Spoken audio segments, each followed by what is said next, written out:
You know what it takes, and you're ready today to take them all on. You got the measure of your man, and you know that you can go all the way. Give it to him. Yeah, give him a taste. Give him a taste of Kiwi. Show him you're the best. Give him a taste of Kiwi. You're better than the rest. Give him a taste of Kiwi. Show him you're the best. Give him a taste of Kiwi. You're better than the rest. Give him a taste of Kiwi. Show him you're the best. Give him a taste of Kiwi. You're better than the rest. All right, I didn't get one. All right, we're live, I think. Kia ora, no mai hoki mai. Welcome back to the season finale of Kiwi NRL podcast. Tonight, you're you have me, Lennie. I'll be hosting alongside Ferg from across the ditch. How are you, brother? You good? Good, brother. Good, brother. Great to be back. Great to be back in the box seat. Last one for the year. That's right. Excited to be here.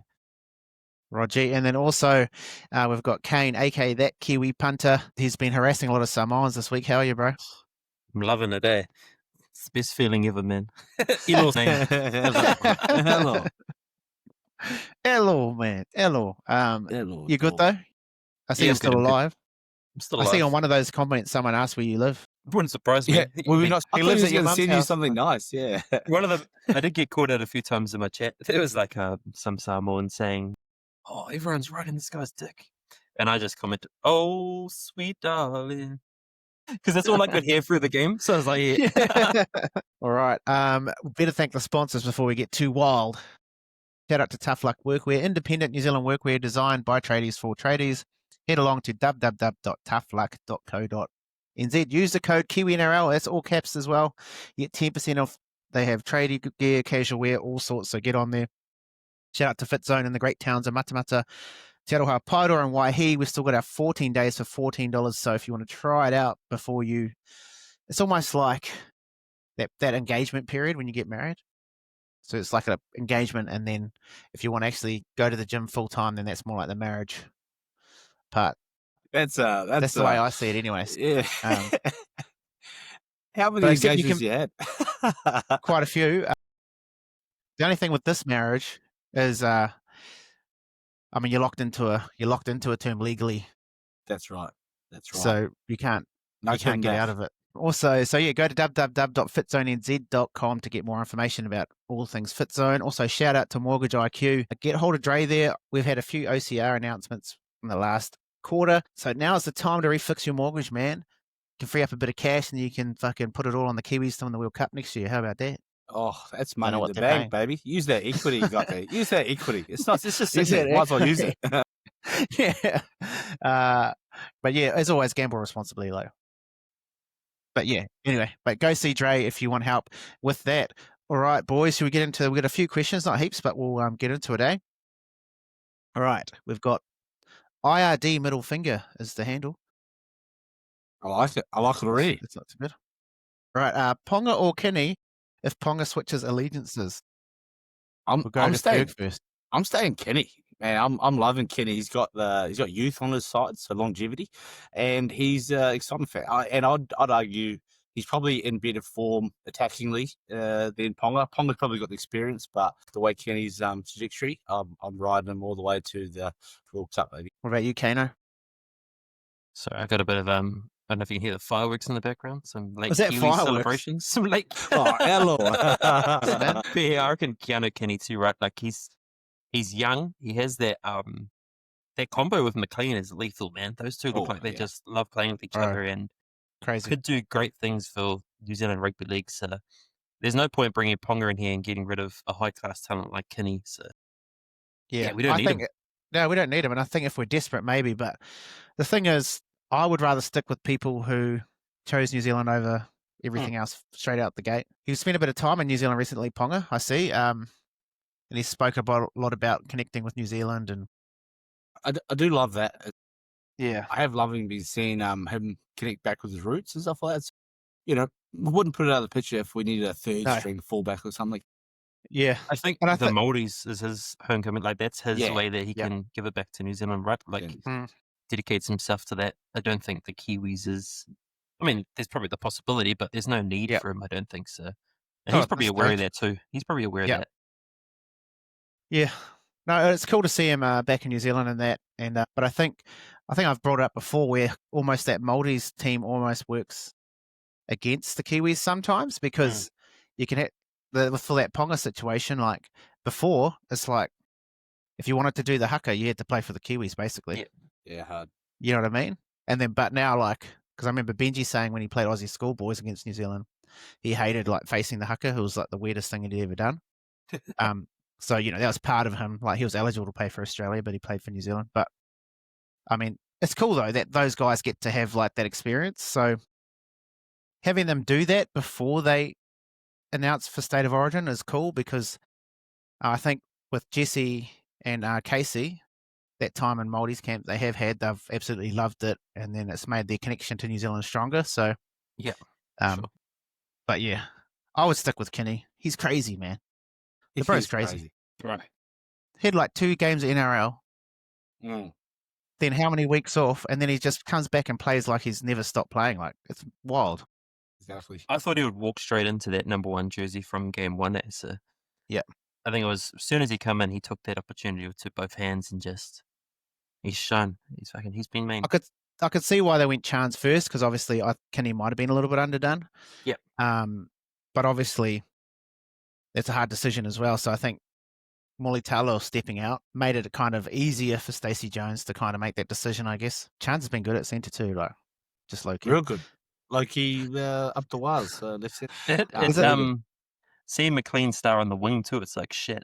Mulitalo's not on the team right now. Like he's that's actually crazy. real good on the wing, and those two together probably aren't. They're two similar type of players, bit of a Hamu mindset, like to be the star. Michael Coxted on that side, he works great. Like he's just a good complementary player, Yes, does the little things. Whereas McLean and Mulitalo's a bit of that combo. I don't know. So yeah, it's hard to know, like what's going to happen when Mully's back. And I mean, Mulitalo's probably the best winger in the comp. He has to be in the team, but if he wasn't a goal kicker. Yeah, legit. Saka right. was a goal kicker. I really did like the versatility that CNK and Casey could bring. Like the ability to be able to switch around and have 2 like experienced like key players playing those positions really does help like defensive. Because sometimes people sit on the wing don't do much work. So sub the bro out, let him have a breather, take some attacks up, and they both did it real well. And sometimes I thought it was going to be to my what do you call it? I thought one of them was going to score and not my try. So detriment. Yeah, where my try scorer was going to, like Casey's going to score on the wing and then he's going to score in the centre. Then my bet's going to go down. But no, they both played real well. So I even keep thinking, I'm like, am I wrong for imagining an older Casey McLean as a back rower? Like, fuck, he would be so big, so strong. And his ability to go short and then be able to bounce out would be such a lethal combination. And then who knows, we could put whoever we want on centres. But he's that big, that strong, that young. But why not him be able to develop into, we've seen some pretty good wingers transition to great back rowers in our time. So wouldn't rule it out. I dare say that kid should play fucking anywhere. Yeah, that's right. Yeah. Exactly right. He is a freak. Yeah. Yeah. All right. This one is from Carmen Maiwaha. Carmen Maiwaha. Like Carmen my what? Carmen Maiwaha is what I've got here. Waha. Yeah. Carmen Maiwaha. Is the best Kiwis team? Oh, is this the best Kiwis team of all time? Thank you, Carmen. Do you have it? Do you have it up there, Brett? I mean, Ferg. Up. What up there? Is this the best Kiwis team of all time? Nah. I think big it's call. definitely. I think it is a big call. I think it's definitely up there, and I think by this time next year we should have our best team ever. I think we have all the players in the right positions to be able to have that. I think with Foz dropping off and the way Dylan Brown is playing, it probably will be the best team as long as we get Trump using it. But I think, I don't know. Results speak for themselves, and a clean sweep goes a long way. So, it's a big call though. greatest Yeah. ever. It's the biggest goal. I think to be the greatest ever, you probably have to beat Australia in that financial year. Yeah. Yeah, I think if they had beaten Australia last year after toesing them up 30 to fucking 6 or 0 or whatever it was, then maybe. But the path and the trajectory is. Yeah, Very, very good. sky's the I limit. mean, if this group win the World Cup, then it's kind of a no-brainer. Yeah. I want to see. I think I said this the other week. I want to see the Kiwis beat Reece Walsh in perfect form. I want to see the flying Reece Walsh get dominated by Casey McLean. Straight over the top of him, mate. Bang. But and then I reckon because he's probably one of the best players in the whole competition. Pound for pound, grand final specialist. So then getting one over him and in a stacked Australia team would be the difference for me. What about you, Kane? What do you reckon? I think it's the best depth we've had in a long time, mate. Like, forward pack, bench. The bench is like, you hear so many people talking about it right now. Our bench is just lethal, man. You got Tamaiti there who's bringing, when Marshall King's back, you got Crossland probably taking that. You got so many options. That's the thing. And like we always talk about, there's always talk about the forward depth. The back depth too. We've got Bolitalo, we've got Warbrick, we got players that aren't in the team. Seb Chris, that's it. Some big names, man. So our depth is crazy. If we're lacking anything, maybe halves, maybe the young halves coming through. Yeah, but I think the next we're priming, but we're hitting form and looking good at the right time for next year's World Cup. I think. Yeah, Aussie team is kind of the same team it's been for years with Reece Walsh in there now. But I think our team is fresh and, as you say, the sky's the limit. Yeah, I agree. I think we're really primed and ready for this World Cup. If we've kept the core of this team has been the same team for a little while now, especially since that Pac Champs when we thrashed Aussie. Like I think we've pretty much have the same core of players. Yep. I mean, a Jerome Hughes, if he's fit, man, shit, that goes a long way. Him with Dill Brown, but yeah, the bench is just. That's crazy work. And the age of the bench as well. Like we're not all young, we're not all old. Like the experience that Xavier Willison off the back of winning a grand final, and the Fahu White is like you'd argue about him starting. He's so bloody good. And then our man Clarkey. So it's a bench that you just can't compete against. And I always say the bench is what wins the game. Yep. I would love by the time the World Cup comes around, Brandon Smith pulls his finger out his ass, plays some great footy. Imagine him as a hook off the bench. Man. Yeah, because I don't like Crossland, so yeah. Marshall King, get the nod. Brandon on the bench, laugh. But the thing is, like with the Pac Champs though, like having like actual nines play 9 and having like Crossland.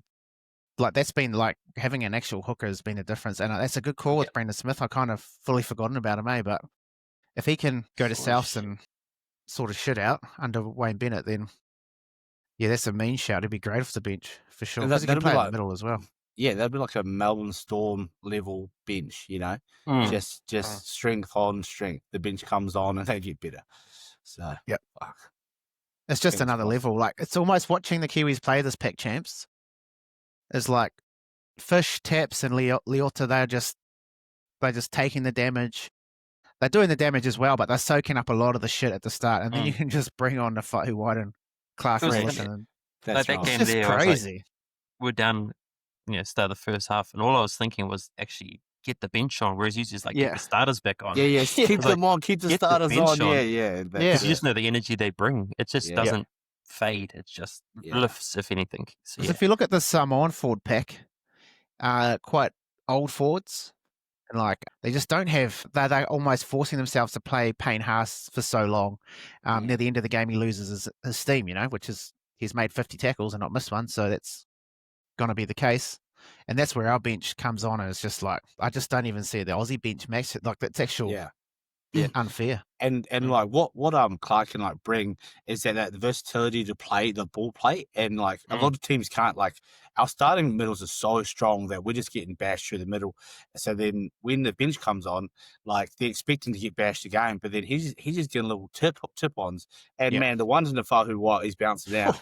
I was Bro, like, that was class. was he 5'8" or was he like first receipt? Like that's not your generic bloody prop doing a tip on like just little No. ugly short ball. That was into the line, dig in, little overs, and that's some good connection between the boys off the bench. So Yeah. You're right. You're right. it's great. And it's just crazy, bro.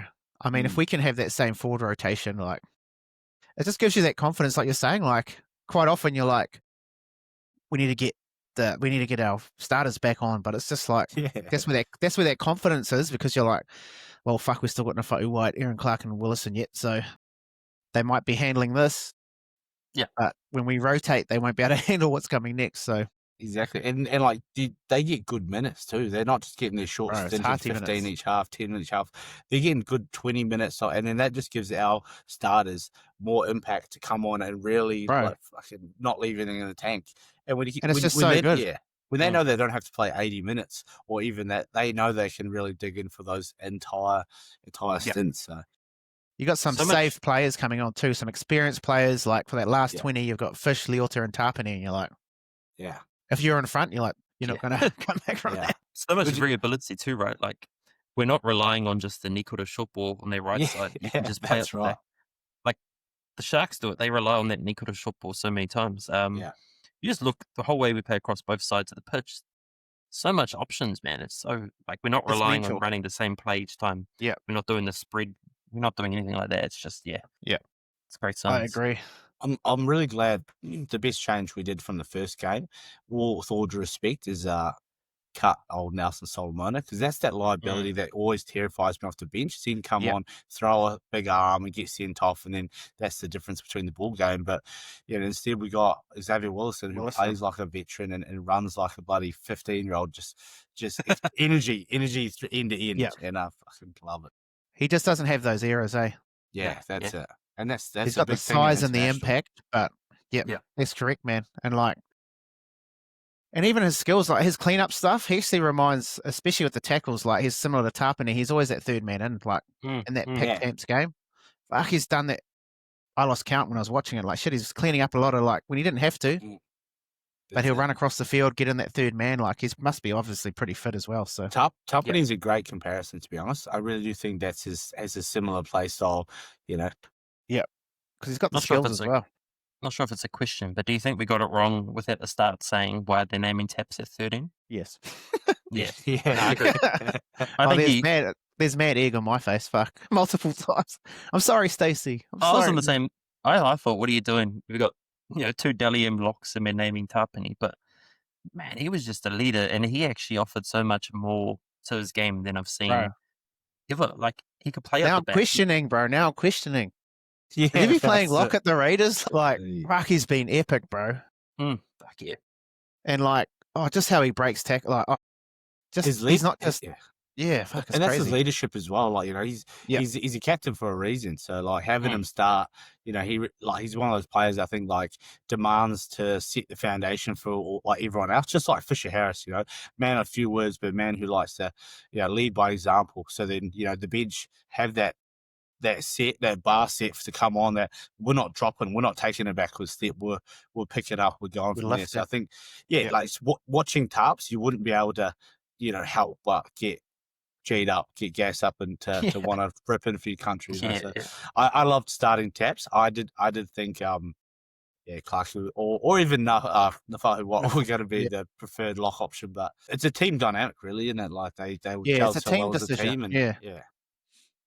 Just seeing those three alphas out there at once, though, like Leota, Fish, and Taps, it's like shit. That must be scary, man. Yeah, that's scary, bro. It doesn't matter. Like, I know Samoa had a mad pack, and so did Tonga, and even Australia. But I know a lot of people they had a lot of conversations, and they're saying now our Kiwis finally the best forward pack. When I was looking at the teams, I know I'm biased, but I looked at it and said, "Fuck, we have by miles got the best." Because the forward pack does count the bench. Like, and if you look at that as a whole, it's like, fuck. I think Samoa and Tonga were probably the best. Like, I don't think the Aussie pack's as strong without Haas. You look at Samoa and Tonga, those are probably the tests for us. And our forwards came out on top in both those matches. So, I think we do have the best pack. And that's not looks biased. like it. Looks like it.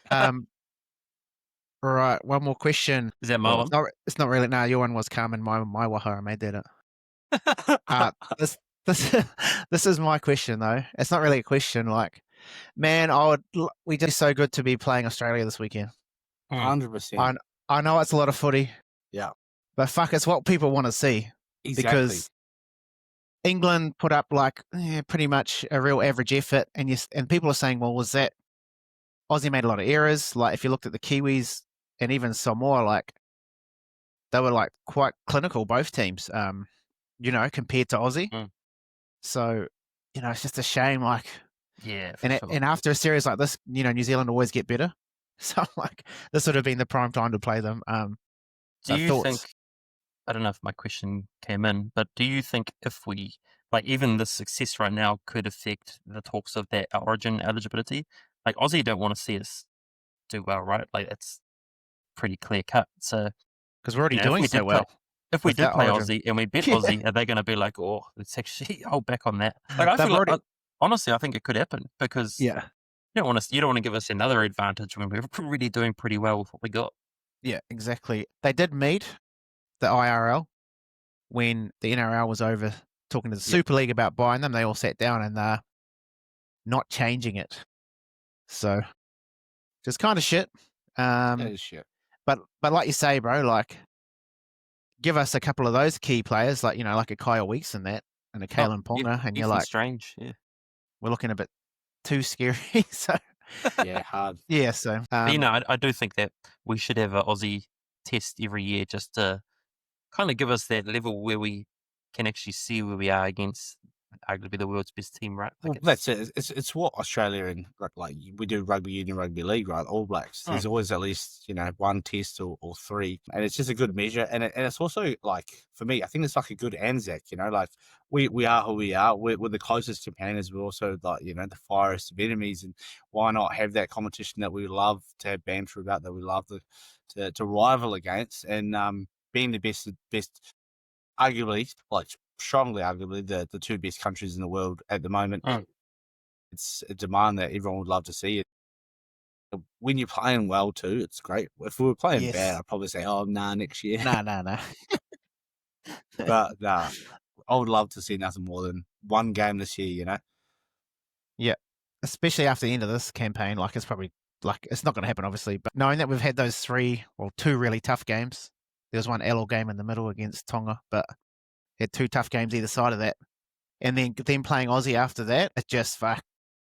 I don't know, man. I think we're better than Aussie looking at the games, Like the only thing that I think Australia really bring the point of difference, like they got experience in their halves, so that's a strong point that they'll always have. Their back rolls are really good. Crichton and Hudson Young, they're in some really good form, and then they got strength out wide with the back three. So because even their centers aren't that good. Like with all respect, Shimsaki and Stags, they're good, but they're not like. I don't feel like they're not danger fearing. Yeah, like you don't feel them like you feel a Trell Mitchell in the centers in an Origin or something like that. It's not like when GI was in a team, right? When GI was in the centers, you were like, nah. Yeah. I'm back in the game. I'm backing him to score. Yeah, exactly. But that's what I mean. We're like Reece Walsh is a big factor, but I think if we had, that's probably something we should do. Like we go through and we'll just pick who you'd prefer without any bias, which is hard to do, but. We would win a lot of those individual picks, I think, individual matchups. Yeah. We could do that quickly now. Fuck it, let's How do much it. time do we? Let's fucking do it. Yeah, okay. Let's bring it up. While you guys are looking it up, I had a question. So what happened to the relegation delegation game that was supposed to happen? Well, this year they're not doing it. You made a big deal about it the other week, and you made me feel like an idiot. Well, you're still. That's a great idea, though. It didn't happen this year because I didn't think of it. Yeah, it's happening next year.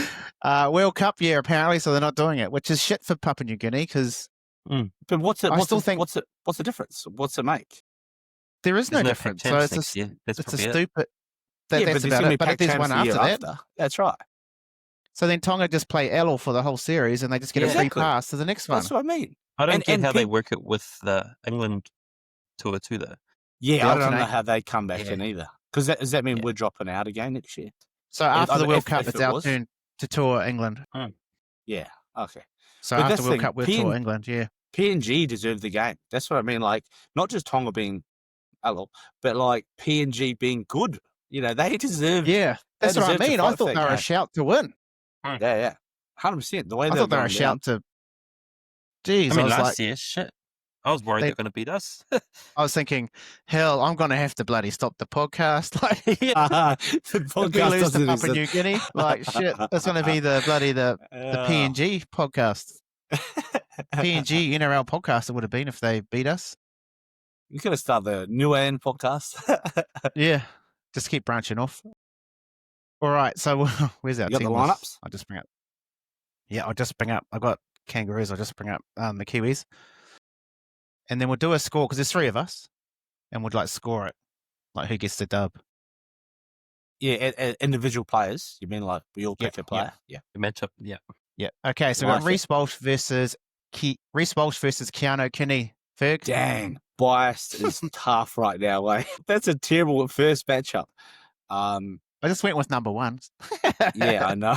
That's terrible. I want to say Kenny, but I feel like on his form, not just this finals series, I kind of have to say Reece Walsh. Okay, what about you, Kane? Yeah, I think as much as it hurts to say, I think Reece Walsh too. I think he has that match. It makes me sick Okay. to say that.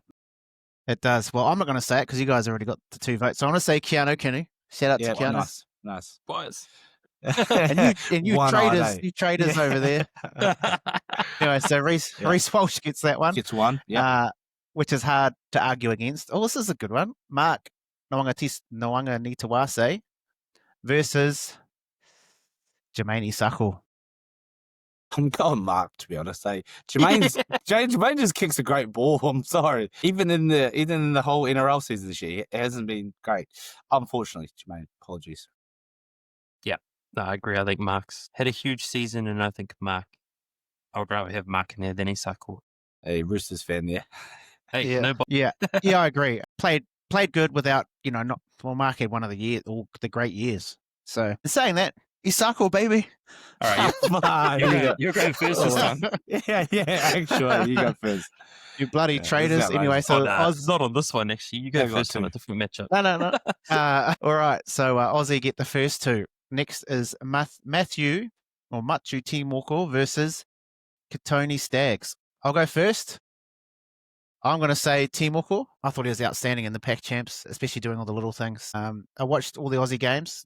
Katoni was Katoni, but it's very close. It's not like But I think being that Matt Timoko was also up against probably harder opposition in my opinion, I'm going to go Matt Timoko. What about you, Brett?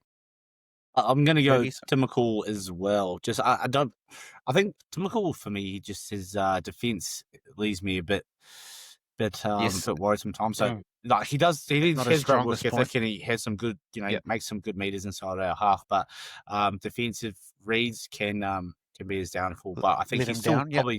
probably just drags it over Stags. I think It's close. So it's 2 to Timoko. What about you, Kane? Yeah, similar type of player, right? Similar mold, Yeah. but I think Timoko has the slight edge. I think I'd rather have him than Stags. As clear as that. Yeah, I think also like Stags can have a fucking 15 out of 10 game and then a 5 out of 10 game. Like, you know what I mean? Yeah. Not that suck Timoko toast. doesn't do that, but I think Timoko has more of like his lowest is Consistent. maybe like a 7 and his highest is like a 9, but it's Yeah, not that's like right, a 15 randomly. So I think does Timoko his can stride shine missing. without being the man, but Stags has to be the man to shine. That correct. was Yeah, cute, that's a good- hey? That was cute. that's nice. All right. So what's the score? Shine bright 2-1. like a diamond. 2-1 to Australia. All right, so we've got Gehe Mats Shibasaki up against our homie Charles Nickel Klukstad. I'm going to see K all day, baby. All day. Never in doubt. Work ethic, 10. Defensive reads, 10. He's got a couple of tries too in the Pack Champs, moving to centre. He's won me some money, baby. He's won me some money. Yeah. So, Ted, bloody Shibasaki won me nothing. So, yeah, he gets the dub for me. What about you, Kane? No, I CNK? agree. I think CNK's been that guy for a lot longer. I think Shibasaki's had one good season. If Shibasaki had that season maybe 3 or 4 years, I'll pick him. But right now, CNK. Even off the back of just their international seasons, Hmm. just him having a shift to centre, like that's not even his normal position. And to play the way he has, it just really shows his versatility. Even the year before, he was playing fucking 5'8" for New Zealand. Yeah. Like, you know. And killing it. That's right. Yeah. So, all right, we're 2 each. That's Next, better. Josh Adokar versus the kid, Casey This is the McLean. kid. McCain, you've done it again for me. I mean, the fox is a fox. You know, he's a man, but this young whippersnapper here, this little Māori fella, geez, he's something else. He is. So it's McLean for me. What about you, Kane? Yeah, McLean. I think easy as that. I've also noticed you're going first on the easy ones. He's reading your form lines. Well played. Fine, I'll go last on a hard one.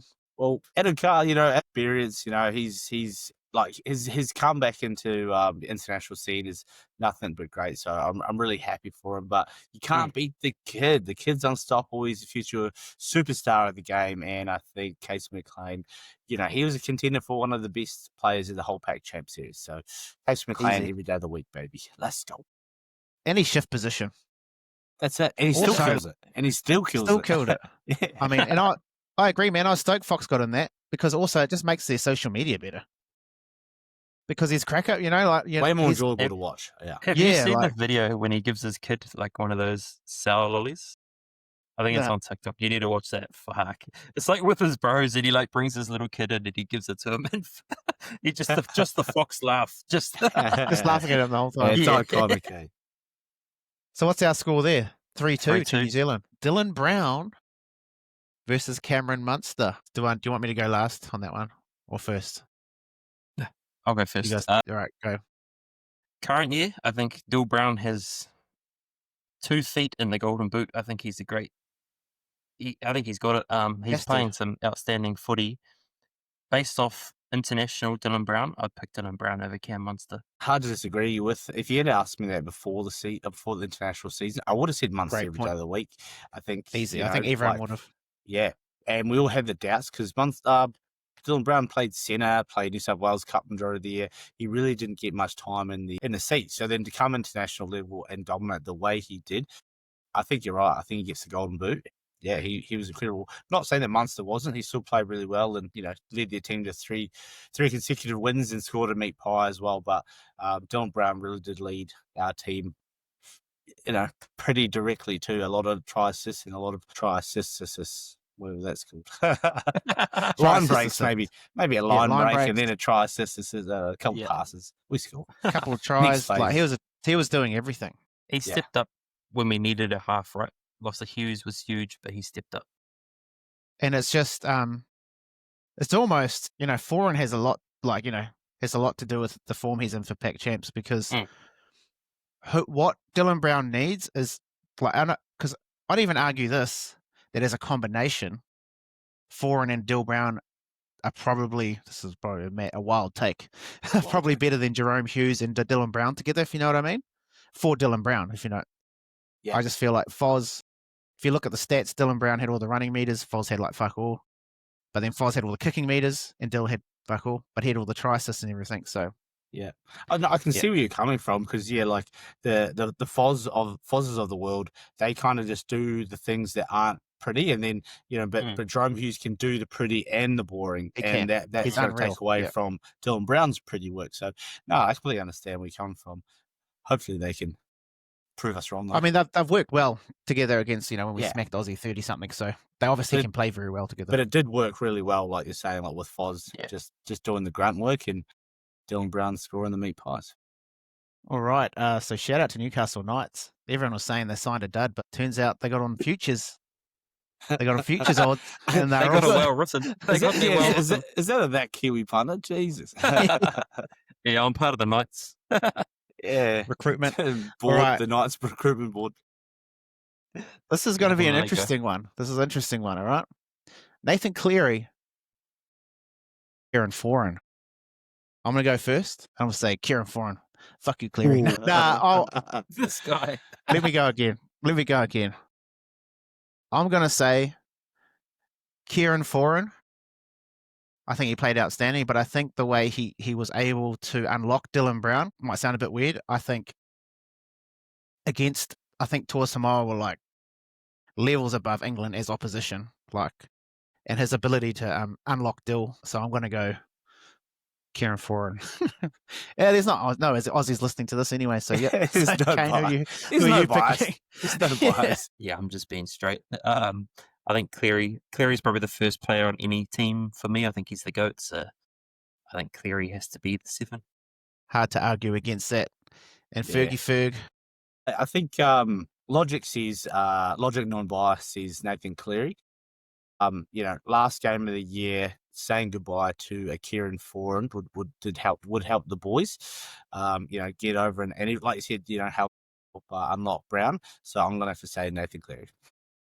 Fuck, you had me worried, man. He's about to leave. That's good, man. That's good. Sorry. It's good that you've got the interest of the show at heart. Because you need credibility. Yeah. And I That's knew you right, guys were that's going to do right. that, you see? So that's why I Yeah. went first, and I was just, I'll be out there. He's reverse And I wanna say- psychology to us. I want to be Yeah. Kieran Foran, because I knew you guys were going to pick Cleary. So then I was saying, shout out to Fozza, though. We're homies, so what up, bro? Yeah, So I still got your back. As a man, All right. Fozza, for sure. What's the score now, then? 4-3. 4-3 to us. Yeah. The Kiwis. Sorry, not us, because we're not being biased, to the Kiwis. We've got... Who's next up? Sorry. We got James Fisher-Harris versus the avocado man, Lindsay Collins. You're a Roosters fan, Kane, so you can go first. Fish. I think Collins, yeah, he can do it, but I think Fish just brings that impact, that mana. As I think you said during the week, he's one of those guys that leads without words, and I think that's huge for a team, or even just leadership. So yeah, I think Fish. Leadership. Yep. What about you, Ferg? I think it's chalk and cheese. I think Yep. Fish, hands down, no questions asked. Frankly, Lindsay Collins doesn't even make our 18. Fuck you, Lindsay. That No, is I'm kidding. true, though. I actually do like Lindsay Collins though. He's a gun Queenslander, but he's not even in Fuck the. you, Lindsay Collins. He's Whoa, not he's even in copping the. strays. He's not even in the bloody picture. Can't even see him over the horizon. He's I agree, so though. I far agree. deep. I don't think he'd make a Kiwis team, if he was eligible. Nah, not At even the the moment. squad. Not even the squad. Sorry, cuz. Not even in the squad, mate. That's hard. All right. I'm going to say Fish as well, obviously. Oh, For all those reasons, shock. mana, leadership. But I just felt in this series, that's some of the best. Mm. He had a bit of an up and down season for the Warriors. And even that last pack champs, he looked very tired. Every grand final for 5 years and played every single Kiwis test in that time and every Maltese All-Star game, I think. So that's a lot of footy for someone, and you could tell. So as much it was shit that the Warriors didn't kick on in the finals, I think it has worked wonders for Fish to have that kind of break, then go hard for the Kiwis. So the Fish, all right, 5-3. Harry Grant versus Chris Jericho. Phoenix Crosland. All right. Do you want me to You go go first on first, this one? first. Because You go you'll first. know my position. Fuck Phoenix Crosland. You can't come on here and say things like that, okay? Okay. Well, I just don't like him. I don't know what it is. I just can't stand him. He played really well, though. Played pretty good, above my opinion of him, so that's always good. But I think Harry Grant has the IQ and has the experience and has the deception of a really top-level He's a hooker, so weapon. He's I'll go an next. absolute weapon. Go. I'm going to pick Crossland just to see who you pick, Glenn. So Oh, Yeah, I like Yeah. that. I like it. Let's see the Alright, bias there you go. here, eh? It took him a while. We had to pick 9, and you've got there. You've got me. Look, now I'm going to... Is that sweat? Is that sweat? I'm trying to think, how do I explain this and make it sound okay? It's getting hot in here. Is it getting hot? It's Harry Grant, who's the best hooker in the world at the moment. Have to, but he's not biased. There I we love go. you, Phoenix. I love you, Phoenix. You're the man. Jump on the pod scene. He's like, oh, come on. Only if Oh. Ferg's not on there. yeah. That's probably a good argument. That's probably Yeah. good to admit. Sweet. Okay, next matchup is we have Tino Fa'aso Malawi versus, this is going to be a good one, Moses Leota, who's had an outstanding series. Yes. I'll go first. Moses Leota, I reckon. Do you see what he done to Tomololo? Yeah. Come on, man. Yeah, I did like that. And he gave him a little stare afterwards too. And he was chasing him. He was yelling at him, like, get back here, you little boy. Yeah. And even in the weekend, like, man, he was a menace. His brutality, like, shit, I haven't seen him play this series. He was wild. He was crazy. Saying that, Tino also played very well, like as Tino. Well, But I think yeah. Moses was probably, just for me, slightly better. I'll go Playing harder next. opposition. Yeah, that's Okay, true. good. Yeah. I've always really liked Tino as well. Tino was at East Tigers when I was there as a 16-year-old, and he was like, they considered him the future. So he was a ginormous big guy. He might even be 17, but he was fucking ginormous. Great work ethic. Yeah. Really down to earth, really humble, and I think his best footy is some of the best prop footy in the world. Yeah. But on these occasions, I think Leota got him. He out enthusiastic, and he really turned up when it was there to step up like he had to against, some of the biggest and best props in the game, like Tonga and Samoa. Real hard competition compared to the old English Smithies of the world. So I'm going to say Leota, despite, biases. Big raps on Tino, man. Big raps, but 100%. But Leota was crazy. Yeah, but Leota was crazy. The Bang Bros Okay. are back in action. That Bash Bros, bro. Fuck, how good. All right, Always Kane. say I'm Bang. just going to say Tino so that people don't think we're being biased, because Okay, there I you do go. think he's the better player. Overall, I think in general, Overall, yeah. consistency. Yeah. Yeah, but for this recent series, I want to go with Leota. All right, Angus Crichton. I'm allowed to do it because I'm Lebanese. You guys can't. I thought you were just saying that he doesn't have a finger. That's that COD thing. They got him to do it. Because he doesn't actually have the finger. So he doesn't have that finger, so he can't do it. Yeah. So he already does it. and He he done naturally does it. But he done like the stubby fucking COD thing. So anyway, what we're up to, number 11, we've got Britain Nikora versus Mr. COD, Mr. Slimfinger, Angus Crichton. I'll I start. shouldn't go first. Yeah, you go. I think, I'd have to say Angus Crichton. He scored a double, I think, in the first game against England. The first game. And the first game is what really set the scene of, how these two teams are going to compare. And, scoring 2 good tries and being in and around a bunch, and strong carries.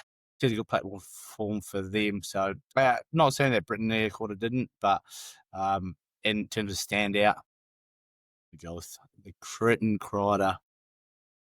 All right, fair enough. Kane. Yeah, I think Crichton, I think he's probably the best second rower in the league. Just has so much variability to his game. I know Nikora, he's a great player. Steps up above his weight. If you actually look at him, he's quite a little guy. Oh, he's slight. The lines he's running. Yeah. It's a close matchup, but yeah, I think Crichton just has a bit of an edge. All right, we don't want to be a biased Australian pod, so I'll have to go Nikora. So Yeah, Kane, I thought you were going to hand that one over, to be Have to. honest. Again, put he him on couldn't the go spot. against his Roosters. He would pick Nikora, so. Oh, Yeah. he knew. All right, Huddy Young versus What are we up to? my other 6-5? my- Is it 6-5? Yeah, shit. It might be now after that one. Close. To us, right? It's close. Yeah. On to my next, one of my other faves, Isaiah Papali'i versus Huddy Young. That's a real tough one. That is a very tough one with this series. Anyone Okay, want to who's go going first? Yeah. I'll wait. I'm going to go first. Huddy Young's a freak, but I think in this series, for impact and like having an impact on the game and just in general, I'm going to have to say Ice Papali'i. Just his impact was probably bigger than Huddy's, in my opinion. No, I agree. I think Ice was in the running for Golden Boot. Is it he's Yep. nominated too? Yeah, He's had a nominated as huge well. Kiwi End of the series, year. stepped into that role where I remember at the start I was saying, who's our left second rower? We have no one. He stepped up Fuck. and took that. Like that's his jersey now. So yeah, I'd go Ice Puppy. But you, Ferg? Yeah, without sounding biased, Hudson Young, great impact, great try scorer as well. Isaiah Papali'i Crazy scored dry 2. score. He's two, 1-2 relatively easy ones, I'm not going to lie. But his impact was very impressive. So I'm going to say Ice Papa Lee for a trifecta. Oh, here we go. We got a trifecta. Nice. 7-5. 7-5. We've got Patariki Carrigan versus Joseph Tapine. Another close matchup. That's tough. But it's tough, but I'm going to go first. It's just Joseph Tapine for me. I thought he was outstanding. I don't really want to say anything else. I'm going to look after our younger fans here, and I'm going to push for a 6-7. So I'll go Paddy C. Don't do it. Don't do it. As much as I'd love to see a little 6-7 number, which I'd actually hate, you just can't go past Tap's performance, and not just on the field. I love reading what he said in the media, saying how much he cannot look forward to these competitions and these big games against his big 4-packs and all the culture and the passion. And it really, I think, it really drives a lot of the people to tune in and watch, and also us to support. So big Taps, easy dub. Oh, too easy. No 6-7 for Gil. All right, 14. We got Tom Dearden versus the ever versatile and the hunter, the fisher, the gatherer, Te Maire Martin. Kane, who's your pick? Dearden. Beg your pardon? Dearden. I think that's an easy one. Gee, Te Maire shouldn't even be in the team. Put Nick Creamery over him. He'd done well in those last little 10-minute stints. I don't know what happened there with Nick Creamery. Like, he might be just out of favour. Anyway, Ferg. Yeah, Dearden. I think Dearden's the better player all round. But shout out to Maire for filling the void and doing the job. He played well, so he's only in there for the social activities. Let's be frank. 100%. He's in there for the culture. I reckon the culture. Get round the boys, get them G'd up, look after them. But he can hold his own. He just needed to go in there, be calm. It's good to have someone like him. Plus, he can also play fullback, centre, the halves. Versatility is key. In the middle, lock, bloody hooker. But yes, I would have to go with Dearden as well. All right, Lindsay Smith versus Nafa'u White. Oh, so do we just me 3 Nafa'us? Do we just move on? Easy done, easy. All right. So what's that then? 6-9. Just finish on that now. All right, Aaron. Whoa, that came out wrong. We're not finished. Okay. Anyway, Ruben Cotter versus Aaron Clark. Very similar players, actually. Or similar builds, at least. Yeah. Yeah. I don't really like Cotter, eh? Never really liked him. He's just out here. This was his Ferg tonight. I just hate it. Yeah. Especially now he's gone to those dog roosters, eh? Get him out of here. You got something against people with long hair. I'm thinking of Ruben. No, wait, Ruben Cotter. No, I'm thinking of who's the hooker from Roosters. Yeah, Reece Robson. I was thinking of Reece Robson. Yeah. I like Ruben Cotter, but man, Cotter's a little wombat.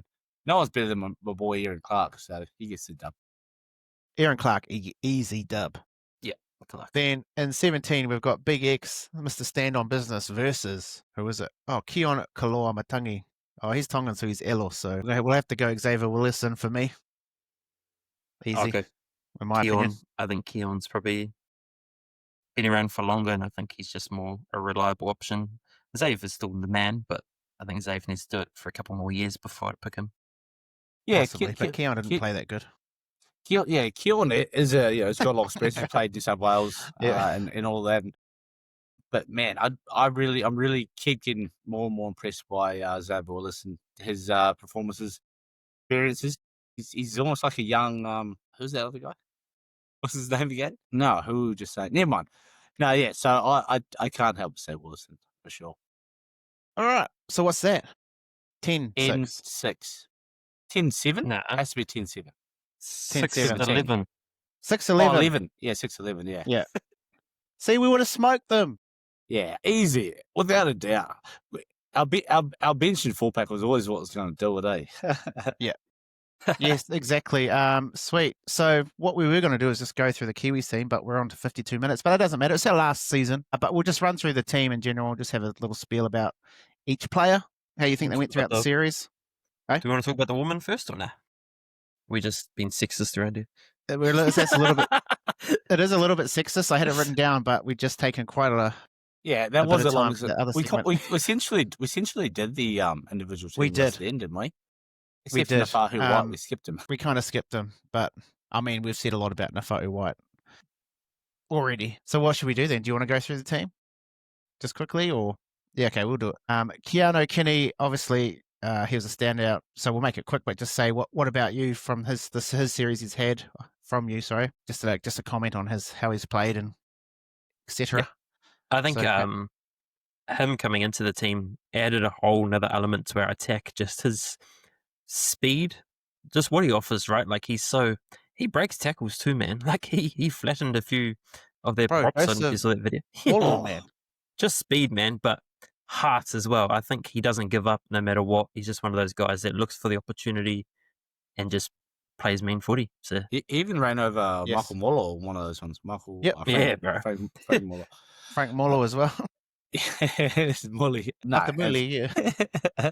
Nah. His speed is the X factor, and you know he just runs around the field like he can break any tackle. So confidence is key, and he's got all of it. So Yeah, he runs hard, but on the top of that, it's just that the creativity he has is such a blessing to have in the team. So that really unlocked our attack. His numbers, I will run through the numbers because that'll be a good thing to do. yeah. So he ran for 226 meters, 55 post contact, 1 line break assist, 8 tackle breaks, 33 Just- hit-ups too, just high 33 hit involvement, up. That's mental, eh? Sweet. All right, shout out to Keanu Kinney, though. He absolutely killed it. The kid's an absolute freak.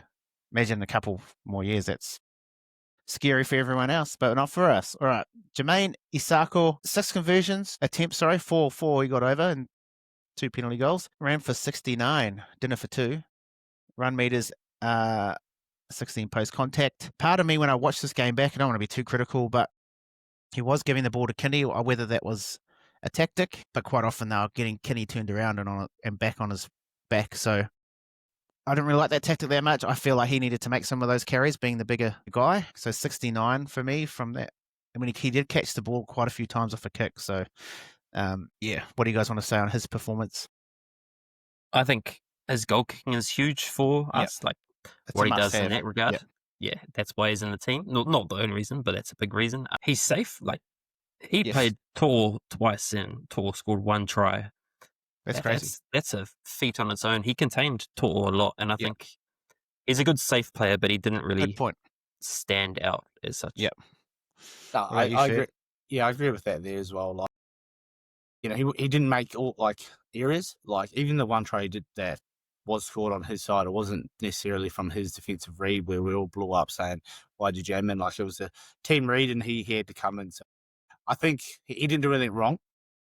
I'm like you. I would have liked to see more runs from him inside our half, take a bit more weight off Kenny taking those big runs. But, you know, when someone's in form and Kenny's running like that, why not give him the ball when he's Give him the fit ball. enough, Yep. fast enough, strong enough? Let the kid go. So I would say it's probably like a B- if in terms of an actual score, not his best. Goal kicking, applied pressure is the difference. So him to be able to make those kicks in important moments applies the scoreboard pressure, which, you know, in turn wins the game. So It matters. Yep. makes them try to score more than just a penalty kick. All right, great point with the grading. I like that. Thank you. So we're going to we'll do that to everyone. So Keanu Kinney, I think it's A+ from me. A+, A+. Unpin. And what did you say for Jermaine Isako? B-. B+. B-. Minus. I'm B. Yeah, I want to stay on the fence. I want to say a B. Sweet. All right. Timoko ran for 129 meters, 56 post contact, 2 tackle breaks. Shit, I thought he had more than that. 11 tackles, 3 rushed. Yes. Do we give him a grade? What's your grade for our boy Machu Timoko? Kane, do you want to go first? I think he's a solid B+. He's one of those guys, as I said, that does the things you don't really notice as much.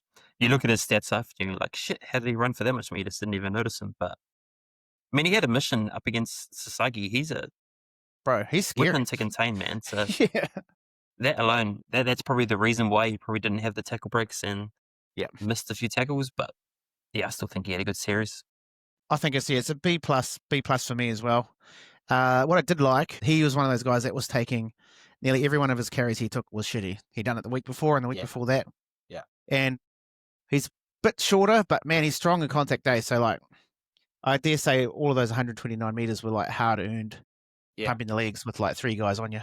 Yeah, there's no pretty runs from him where he just got the ball and got some open Yeah. space. So yeah, I agree. Like Scoot's out in defence and the league drive and in contact. I think all those meters were. So I'm going to give him a solid B. I just don't like his All right. 3 missed tackles. And He's a hard man to please, our Ferg. But he's keeping us honest. He's keeping us honest. If it was just me on here by myself, it'd be a love fest. I just want to see what a crossing gets there. with the 69 show. Yeah. All right. Charles Nickel Clockstead into the centres there. 1 try, 72 meters. That is not as much as I thought he would have ran. 11 runs, 72 meters. To be fair, his carries were shitty as well. 16 post contact, 1 line break, 2 tackle breaks, 14 tackles, 2 missed. Where do you give Townsy a grading shifting into centre there, Ferg? I like him in the centres. It's a solid B plus. I don't think he did anything too fancy. He didn't do anything wrong. You know, I can't argue with him. There was the rotation factor, so he was also half a winger. But I didn't really realize. Do you say 2 missed tackles or 3 missed tackles? Yeah, 2 missed tackles, 14 made though. I would say those tackles are probably like the third man, something where there weren't noticeable tackles where the person didn't make a line break. There weren't 1-on-1s or anything like that because he was pretty solid in those instances. So a solid B plus. I'm happy. B plus for CNK from Fergie. All right, Kane, what are you giving him? Yeah, I reckon a solid B. I think he shined in the move to centres. Kind of got that. The pressure was off him. Fullback, those high bomb, man, they were just, it looked like they were kind of getting to him, right? And those 2 tries that Samoa scored their first game, I think he had a bit of a hand in them. So I think moving to the centres was the best thing for him. Took that pressure off him. And we got to see a solid chance with excellent defense. Yes, he missed 2 tackles, but he led that side, man. I think he added lots of the game, but yeah, I think a solid B. All right, sweet. I want to say, just because he got a couple of tries, so I want to give him a B plus. But yes, outstanding for him to move into a position he doesn't play week in, week out. There's a bit of like Tane Tuo picky about Keanu Kinney too, so I dare say a lot of Warriors fans are watching that going, could see that working well for the Warriors. And like Chance, it just shows Chance like how his ability to do that just shows, why he's been at that level for such a long time. He's so passionate. I don't think it matters where he plays. He will play 120%. He'll never let you down on effort. That's right. Which is the type of players I love. Like, they'll make it. If they make a mistake, it's not for lack of them trying. It's, just what it is. Sometimes it's over trying. All right. The kid, the superstar, Casey McLean moved to the wing and just looked like the world's best winger, which is crazy. That is wild. But anyway. Yeah, run meters, 143 meters, 53 post contact, 1 line break. 1 line break, 7 tackle breaks, and 3 tackles, no misses for our boy Casey McLean. Is he single? Yes. I'll go first. It's easy one. I want to say A plus. The kid is a freak, crazy talent, superstar in the making. Going into this, I thought he was really good, but he just surpassed what I thought of him. And he seems super passionate about repping New Zealand, which is me too. So A plus. Yeah, absolutely. A plus. I think he absolutely nailed the game.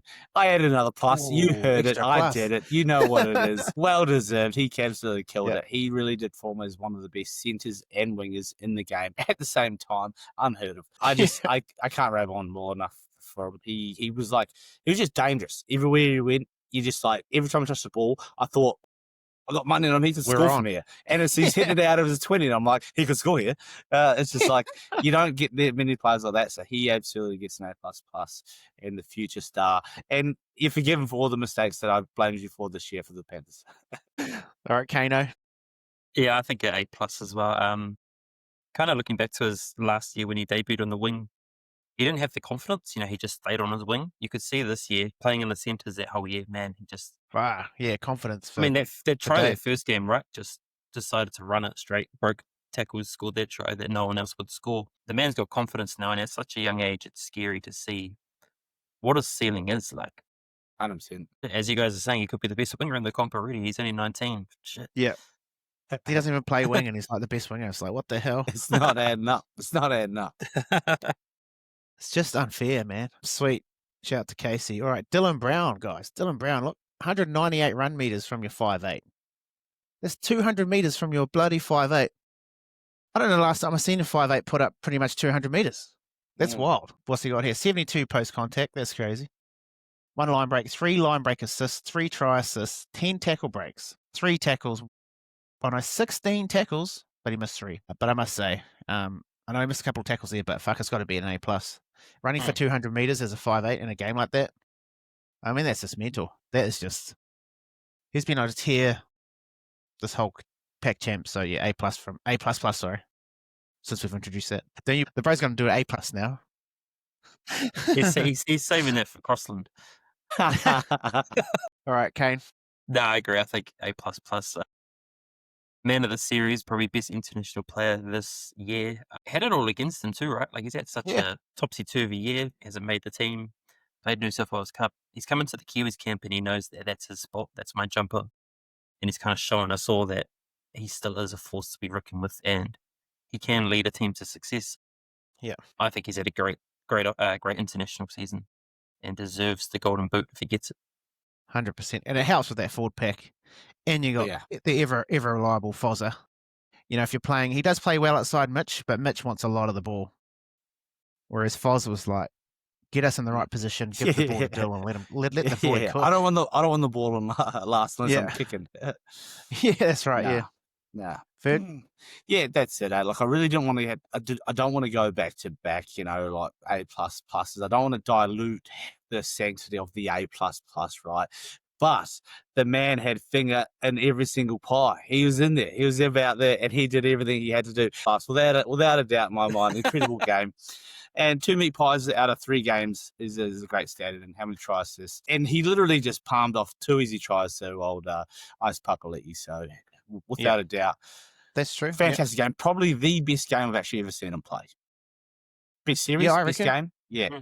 He's 100%.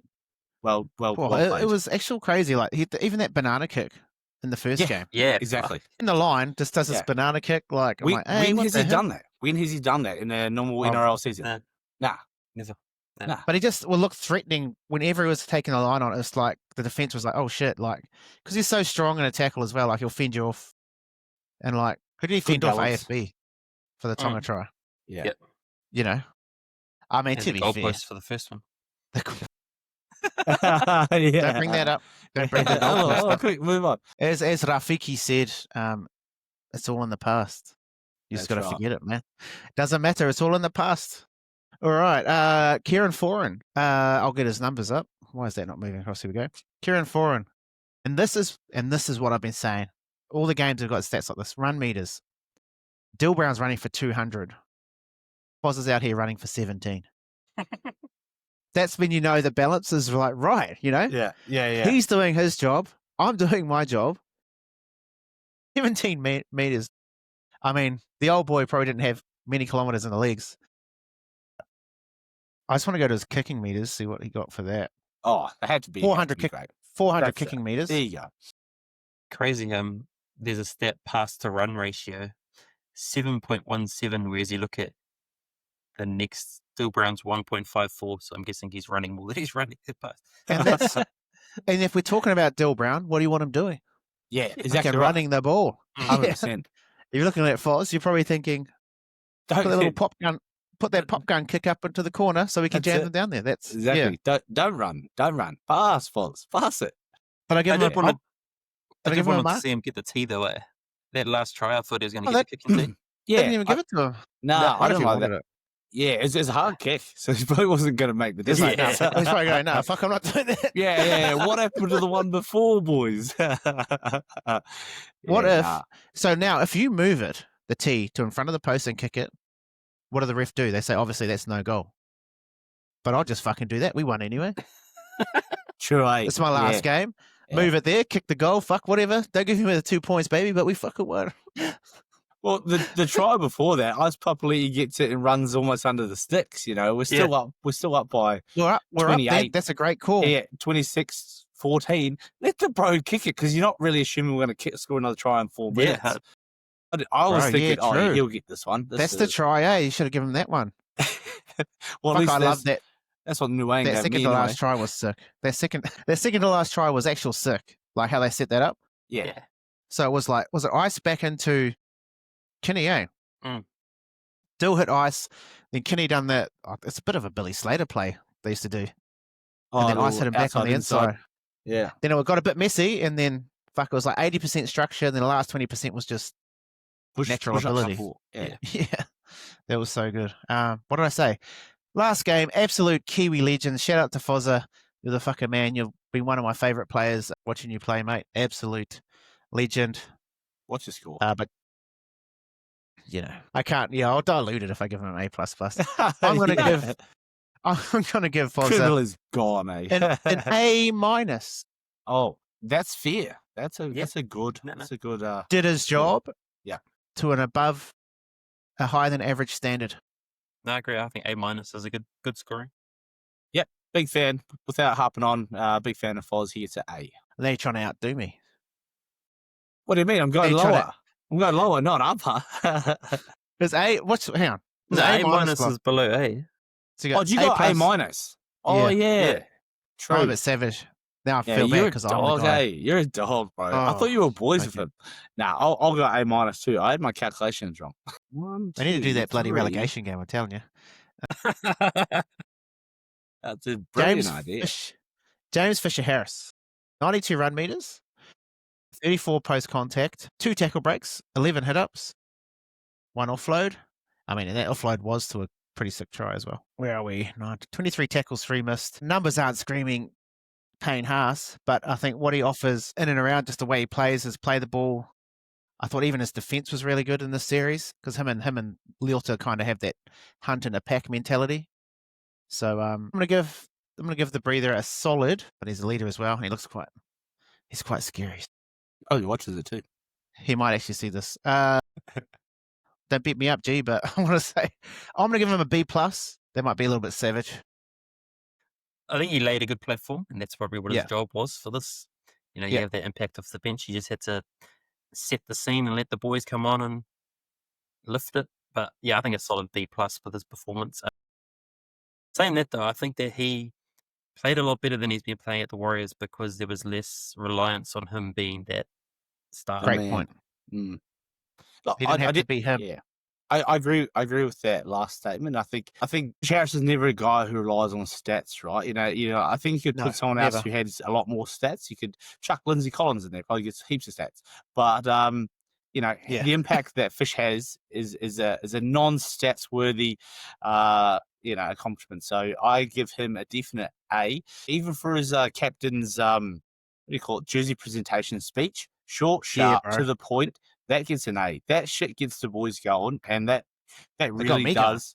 That's it. That shit really does set the tone for everyone, and it's not about the big hit, the big tackle. It's Fish on that field doing what he does. So he gets a solid A. Yes. All right. Well done. Great job, guys. We're getting through it. Now we're hitting Ferg's favourite, the edge. I'll just Participation I'll be back. The Fingers old crossed on. participation certificate. That's savage, man. That's savage. I All said right. participation, man. Fuck. All right, Ferg. You might as well go first. Phoenix Crosland. Despite my potential hatred towards them, I don't know. It's not hatred. I'll never say hate.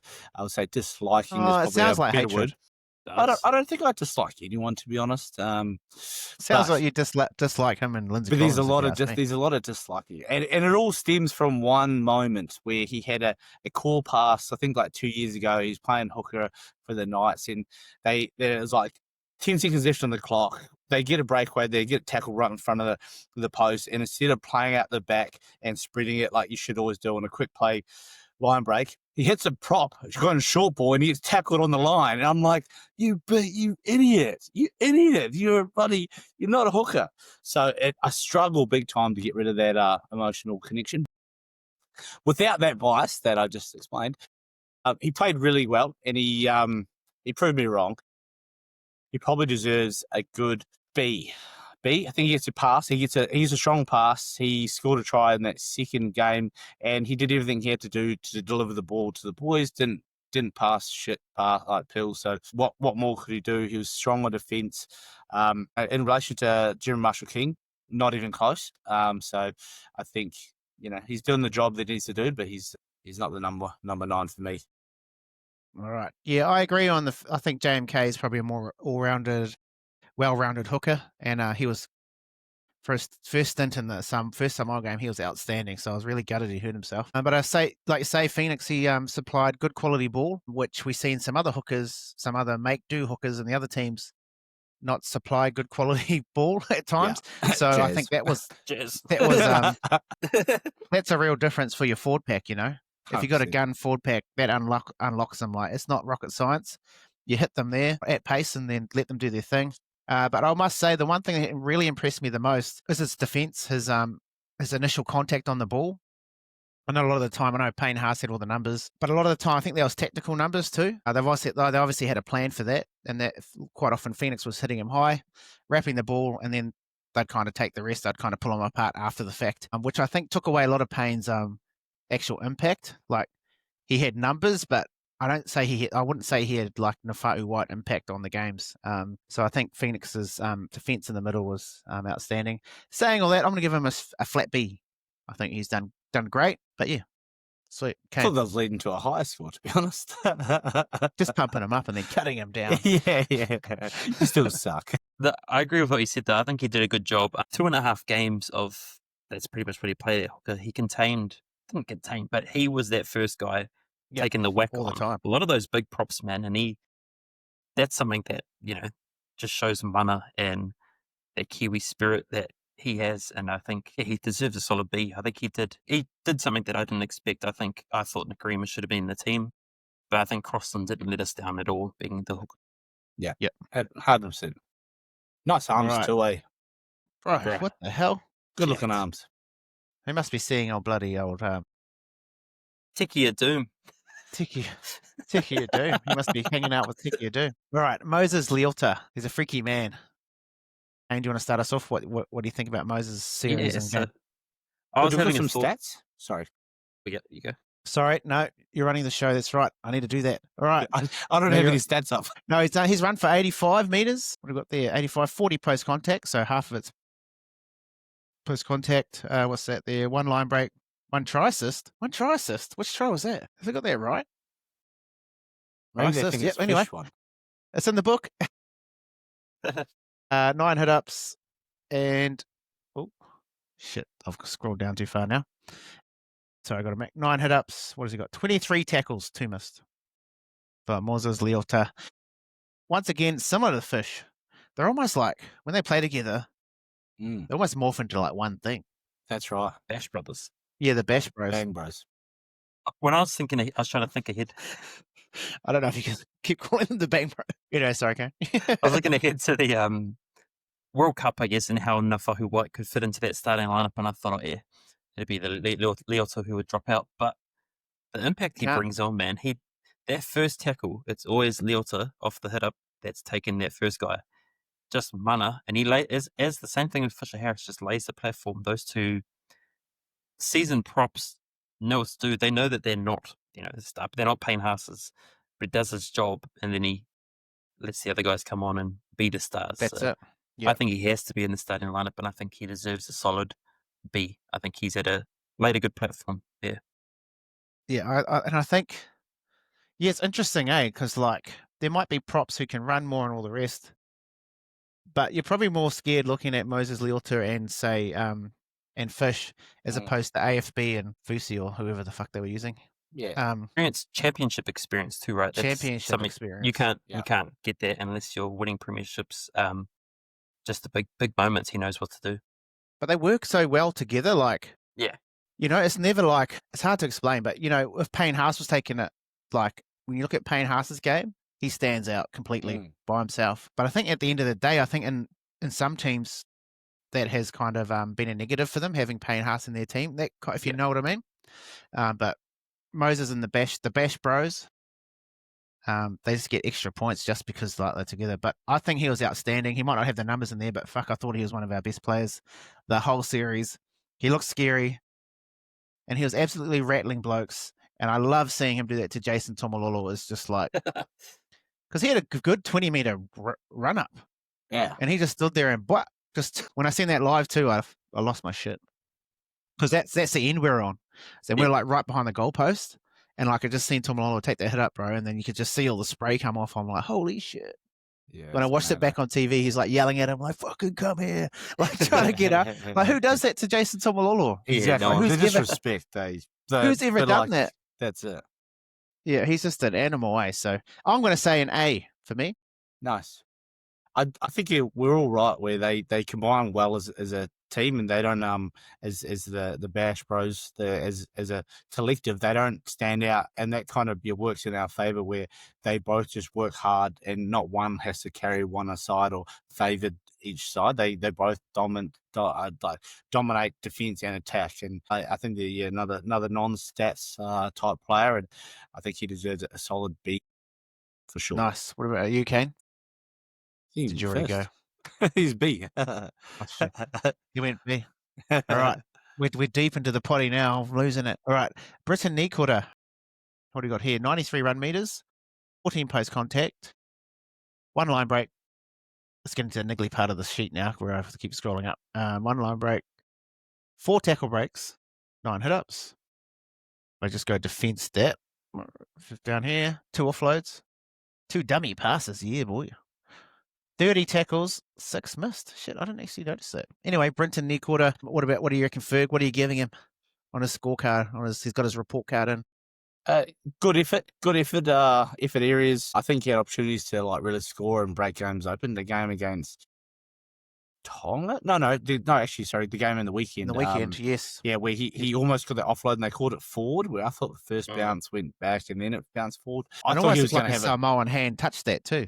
I thought he was going to have an absolute cracker game by how the way it started. Overall, I would give him a solid B+. I think he was good, wasn't fantastic, but didn't lead us astray, didn't do anything wrong. Sweet. What about you, Kane? It's a hard one to judge. I know that his ceiling is real high. He can be that guy that stands out, one of the best second rowers. He didn't show that as much for the Kiwis, but he didn't have to show it as well. That was probably the key thing. They didn't rely on him as much. He kind of just did his job without standing out. I mean, he didn't play many games for the Sharks before the series, right? There's something he's carrying into this, but yeah, I think it's solid. To the bench, yeah. B performance. I think he did his job, but wasn't a standout star like he usually is. Yep. Yes, I agree with everything you guys are saying. I thought one thing I did note, his kick chase in all the games was crazy. I mean, he jumped up and forced that error. Like, how often does Brian To'o make an error? Yeah. And like, I know he had a lot of good carries, but eventually the pressure that Nikota was putting in him, he put enough pressure on him just for him to fumble it, which you never see. So I thought his kick chase, and even in that first game against Samoa, him and Timoko's kick chase was outstanding. They were kicking it to Brian To'o and they were both just shutting him down. Like you said, I would have liked to have seen him probably stand out a bit more. I thought he was about to in that game, like you said, Ferg, but I think they started to obviously favour the left a bit more. Ice obviously getting a couple of tries. But yeah, what I liked about the series is I actually seen him, they actually didn't get him to run the line, like, the classic line the whole time. Like, they was getting an early ball. In that Tongan game, that right edge, they were just frying that side. And it was all off the back of Nikota getting early ball, and he's fast, eh? So he's getting outside his man, and then they were getting a lot of 3-on-2 because Nikota was getting outside his man. Well, in saying that, I'm going to say B+ for me. All right, Isaiah Papali'i. That last game was outstanding. He had a great series. For me, though, I'm going to say an A. An even A. I thought obviously got a couple of tries. His work rate was out the gate. He got leveled by Samoa, but then he also smoked Samoa. So I thought Ice Puppy was the man. Obviously, he's one of my favorite players, so I'm going to say that. So what do you guys reckon? Kane? I think it's solid A. Playing 80 minutes too. You watch him play 80 minutes for the Panthers, and usually he's puffing and not getting as involved as he was. Yeah. He looked fit, eh? He looked fit, man. He looked probably the fittest I've seen him in a long time. Last game was huge. 148 meters, just did a lot of that work, but also, he got some nice tries at the end, easy tries. But I love that one against the one that was at Blaze. his old mate. He just Yeah. fended him off, and the sprinting, and then he just turned around and like laughed at him, and I was like, to look back and laugh, I'm like, that's crack up. But yeah, I They think a just- solid A. Solid A. Yeah, hard to disagree. I think he definitely played a lot higher than I expected him because he was starting and majority of the year he'd be playing off the bench. I thought we probably should have played him off the bench, but then he proved me wrong pretty quickly and put some really great, career high performances together where he was in support a lot of the way and didn't just lazy boy out of it. So big raps. I give him a solid A-. Sweet. Where That were we leaves us to Joseph Taps. Tarpanier, the big Please. taps. Kane, what are you giving him, mate? Out of what's your scorecard read? I reckon an A+. I think this series was huge from Taps. I mean, there was all that doubt about him being the starting lock, and he came out there their first game and made breaks for fun. Dominated. If I can critique anything, he might be trying to offload a bit too much, like going to the Possibly. line and finding that offload. But other than that, he's had a freakish international season, and I think he's probably one of the best forwards in the comp. There's all this talk about Payne Haas. There's not really much talk about Joey Taps. I think he Payne deserves. Haas move to lock and play like that? Nah, no way. No chance. Yeah, so there you go. What about you? What about What's you, Ferg? Uh, Stats. You want the absolute- stats, don't you? yeah, hit me with the steps. Just reiterate Sorry, what man. I'm Sorry, thinking. man. All right, we've got 179 run reconfirm. meters, which is pretty epic. Oh, shoosh. 81 post contact, which I think is the most. For the Kiwis, it is, yes. What's he got here? What's that? 4 tackle breaks. 19 hit ups. Fuck, he got through a bit of work, eh? Floats 4. So that's what you might be alluding to that. 18 tackles, 2 missed. Yes. So, Ferg, your scorecard, though? Did you Huge. give a Loved it. scorecard?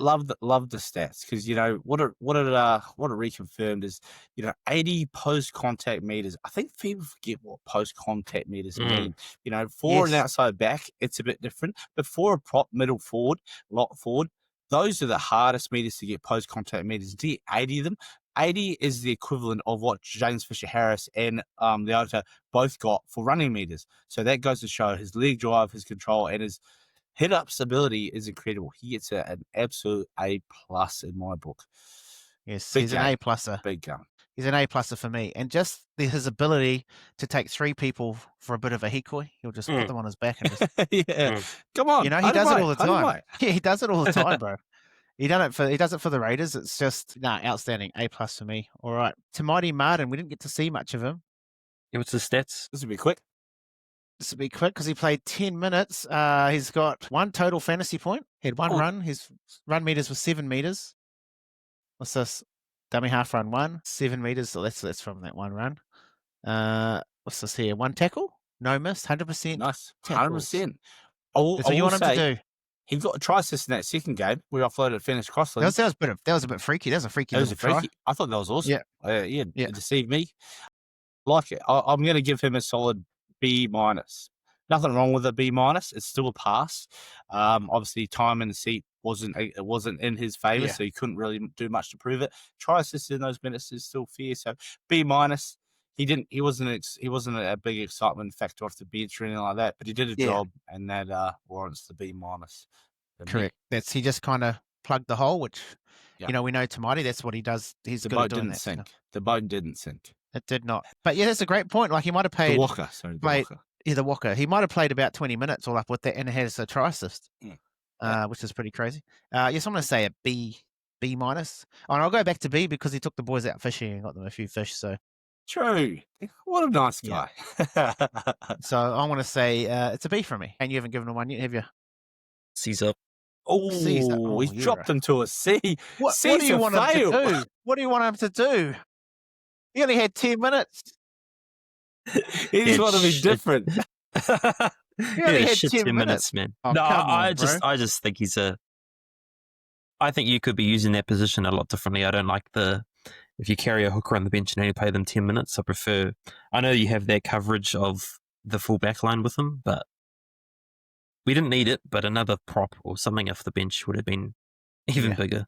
So Yeah. I guess hindsight, I though. agree. Yeah. Hindsight. Nick But Williams, if we carried all forwards, though, and then fucking, a couple of our backs go down, then you'd be like, why didn't we have Yeah. Yeah.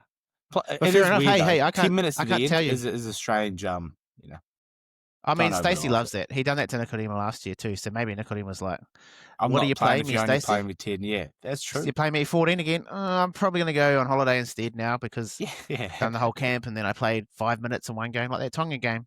Yeah. When we lost, they played him literally for 5 minutes. Mm. And then Phoenix Crosland had just literally tackled his dick off for fucking 75 minutes. And he was gone. And it's not his fault. It's just like, bring him off Nicodemus on. Yeah. Like, Use anyway, the bench. I But digress. ranting. Yeah. Right. Random C's up. rant. The first C of the day. First C's up of the day. Yeah, it's 7 meters, man. Fuck. He's on for 10 minutes. All the Kiwis listening, make sure you get in Kane's DMs. Tell him what a piece of shit he is. But if you want to take us hunting, though, he can get a solid A. Yeah. He's going I just got a to take me just and got a Lennie. DM from him. He's saying, me and Lennie for shit. Kane can't come. He can come for No. 10 minutes. No, what about fishing? It's longer than I usually last. 10 minutes. Jeez. Who's coming for 10 minutes? That's just not fun. That'll hurt. Anyway, We we're getting to the digress. pointy end of it. Anyway, Nafa'u White, absolute weapon, freak. Let's get to his numbers. Let's get to them. Run meters 203, thank you. Off the Oh my bench. goodness. 75 post contact. Similar to Taps in that regard. What's this one? 2 line breaks, 7 tackle breaks, 15 hit ups. What's this one? 1 dummy pass. Dummy. 13 tackles, 1 missed. What a shift. Nafa'u White. He gets an A++ from me. He is the most promising new forward, period. 23. Bro, and that game in the weekend, it's like he came on, he absolutely changed the game. Like him and Clark together, obviously.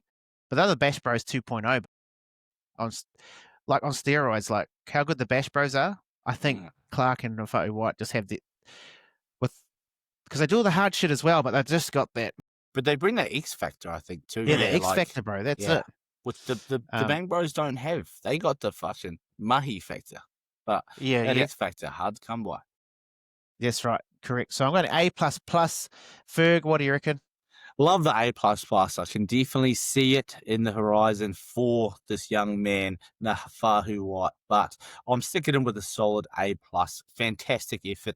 And I just want to really control the sanctity of the A's, right? Because, the A's are a big deal. So the A+ Give them out, bro. is a solid score. A+ is fantastic. And I think, you're right. He's the future. He's an incredible player and he changed the game. And being a part Tongan, part Samoan player as well. I think that was a cool part. And he gave a lot of respect to New Zealand and it being the reason why, he's playing NRL now. So show the respect. The respect comes and shows you get a fantastic A+. Right, and he was getting amongst it too, like into the crowd and stuff. Yeah. And I think, he could have played for either of the other two teams, obviously. Yeah. Sure. But obviously, it's like you said, it's his home, New Zealand. It's where he's born, where he's raised. All his memories are there. He's very proud of his heritage, and he wants to represent that at some stage. But for now, he wants to play in the black jersey, and shit, thank you, my oos. Yeah, we're here for it. We are here for it. As long as he wants us. And what I actually loved in the haka, some people were giving him shit for doing it, is he done some, I think it was like a Tongan thing in it. Yeah. But if you watch a lot of the New Zealand high school hakas, there's got a lot of, Pacific Islanders especially in the Auckland high schools. So they always add their little bit of flavour to the hakas and stuff. So actually, I rate that because New Zealand's a multicultural nation and it's just his way of showing passion. So I was like, yeah, that's me. It was 100%. just as good it's almost as good as Tapani's one. Do you see his one? There's a little spicy additive to the haka. Have you seen that? I'm not sure. Go back and watch it. If you can lip read. He basically Taps comes out of the huddle and he's just like, "Oh fucking day, oh fucking day." Love he's that. he's that. swearing like, Love "Oh that. shit." Yeah, did you give your Kane, Roosters, the future Roosters? Yeah, I'm going to go back to back. Great. No, I think Kill the stream. Kill the stream if you give him a C. Cancel. A+. I think A++ probably. Ooh, 46 minutes off the bench. Impact Wild. that whole 46 minutes. huge. Wild say, name. Wild like- numbers. Sorry. we were down, but I knew we were never. Like, I never felt worried because I knew that him and Clark were coming off the bench and they just raised our game to a next level. I'd love to know if Jared had any impact with him playing in the Kiwis. Has it?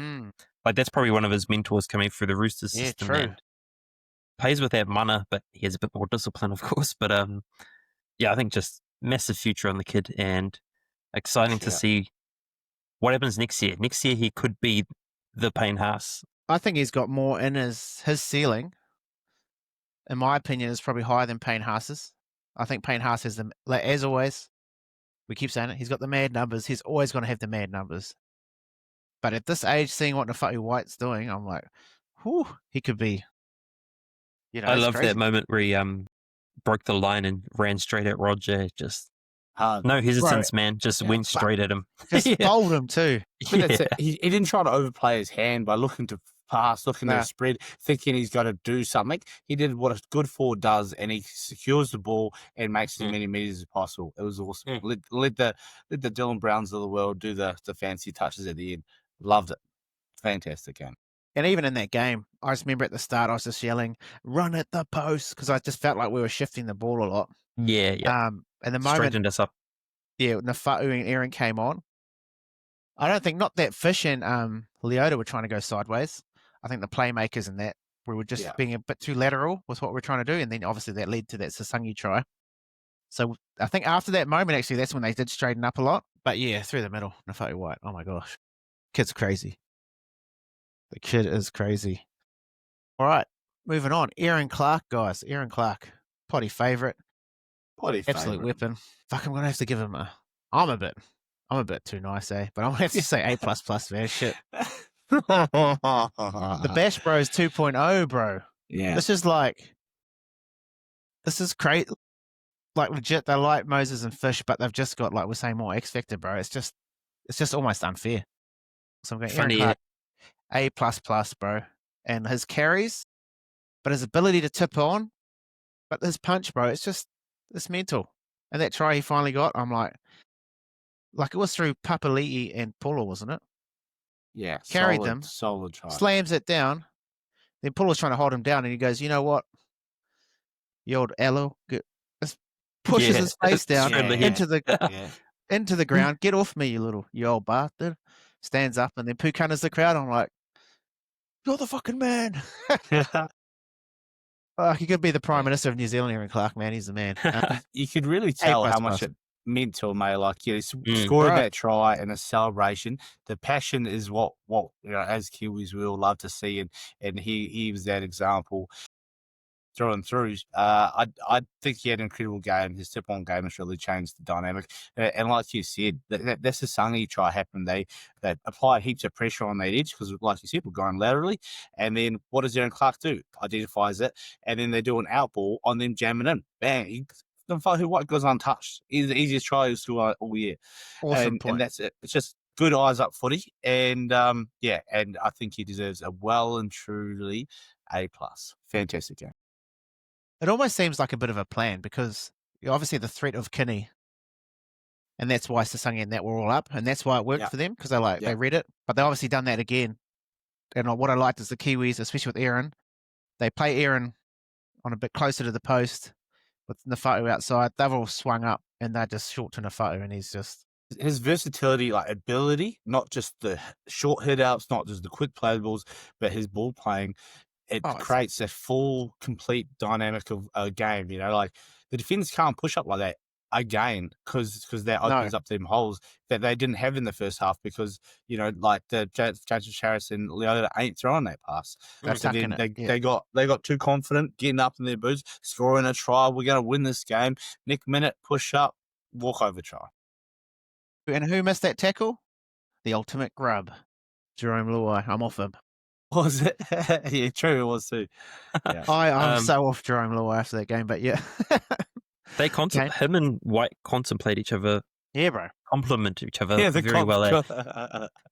300 meters between the two. They think about each other a lot. They contemplate. They do, bro. They do. I didn't do his stats. 300 meters between the two of them. Crazy. Just crazy. I think Clark, at the start of the year even, you didn't have Clark in your Kiwis team. I don't think anyone could probably confidently say that he was in that team. Before the Warriors season, for sure. Yeah. He was fringe. He was fringe. Like he played the year before.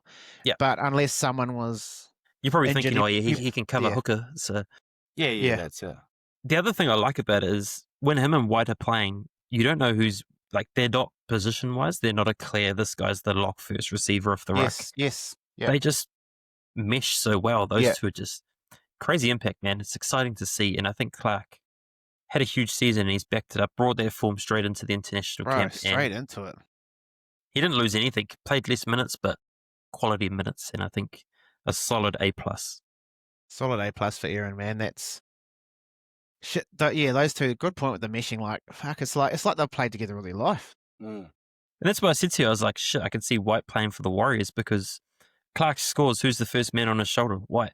Like, They're just like, they look like brothers, man. They're just living it. So I think there's a good combo there. Don't sound Nelson, bloody sound the Fahu. That's it. I'll be throwing the house out. Clark can come back to Sydney. I was just about to say. The El Sombrero might be able to afford Aaron Clark. Like, name a bit, like, in the comp after this year, I think he's the best lock forward. He does things that Yo can't do. For sure. 100%. I think Yo, everyone's caught on to Yo's, like, it's probably a bit old now. Play. Yeah. And that's right. He doesn't have any real, like, draw in running game. Like, no one really gets sucked into him going to the line except for just, like, well, he's not going to step. He's not going to do any forward. He's not going to I'm just going to either going to tackle him or he's going to pass it. Where Aaron Clark has so much more variety that probably does make him the best lock forward in our comp this year. Currently. Yeah, if you're looking at it currently, he can carry as hard as any prop forward in the game. Like, you're not losing. If he decides to tuck it under his arm, you're not losing anything. The one thing his passing game is just... Yeah, he was the same type of player as Brandon Smith, where he was a better forward and they put him into hooker. They haven't done that this whole year, which I like. I like that they've gone away from him being a hooker and they've just given him this one job. He brings the same, like he brings that ball playing to the thing. But I think taking that out of his game, him being the replacement hooker or coming on as that sub, is a huge thing as well. Well, the Titans played him in multiple positions. He was a lock, he was a hooker, he was a prop. And that's why they released him. And stability, yeah. But I think I think Webby's seen that, and he's like, well, Tuhu left, and he's like, this is your job. So he just get to focus on being, because like he got quite slim when he was playing hooker, so he was trying to change his physique to play that position, and then Nick Minute, he's not the hooker, he's now the lock. Yeah. So then now he's like, he was never just in the one position. So bit of consistency, unreal. Aaron Clark, the fucking man, bro. All right, I love you. Willison, Big X, the plug, the final man to preview. What do you reckon, guys? What do you reckon, Kane? I reckon a solid B+. I agree with Ferg. Best thing the Kiwis did was get rid of Nass, bringing this guy in. The future, like I think he's in the 17. Even when Leo Thompson, like over Leo Thompson and all them, I think he can do, like, he can cover a lot of positions. We saw him in second row for the Broncos and shit. He was still good. In form those last two games. Dynamic. Crazy. Kiwis didn't use him that way, but they could have if they have to. I think, just crazy impact. And I think he's had a great debut international season. Yeah, I agree. Yeah, solid B+. Might push to a B+. Like I said, he's kind of eased his way into the team, being part of that crazy bench. If Nafatu White, like, you've just come, Tapane, Leota and Fish have just come off. You're going on then with Nafatu White and Aaron Clark. It was so good, he didn't have to overplay his hand. He just had to chime in, do his mahi. So great a couple of games from Xavier. I think that first game against Samoa, I think the writing was just on the wall. I think that was Nas's kind of last. Yeah, Stacey gave it. Respected him enough to say, hey, look, it's yours first. Like, you are the incumbent kind of in that seat, and it's up to you. Like, you put your name on it, you dominate, then it's yours. But the young buck's sitting here, so if you don't. And do you remember, Kane, after the game, we said to Xavier? Next week. Yeah, we're like, oh, surely playing next week, brother. Yeah, I got a crazy take, but Willison, McLean, these two young fellas, they're real social media guys as well. Yeah. Do you think that the social media, like them being that type of personality, and I guess it's the thing with the next generation coming through, there's a bit more confidence in them. They like feel like they can speak up, but also they don't come in there and they're not in a little shell, like shy, kind of working their way into the team. We saw Willison when we went to their training camp, and they're doing the haka in his undies, fucking just embracing. Look like he was just their Kiwi culture. And I reckon social media, even though there's still this downside of it, it might play a little bit into these guys having a bit more confidence in their game because they're, it's just part of their life. They speak up a bit more. Nice. I like that. He oozes like a quiet sort of confidence, eh?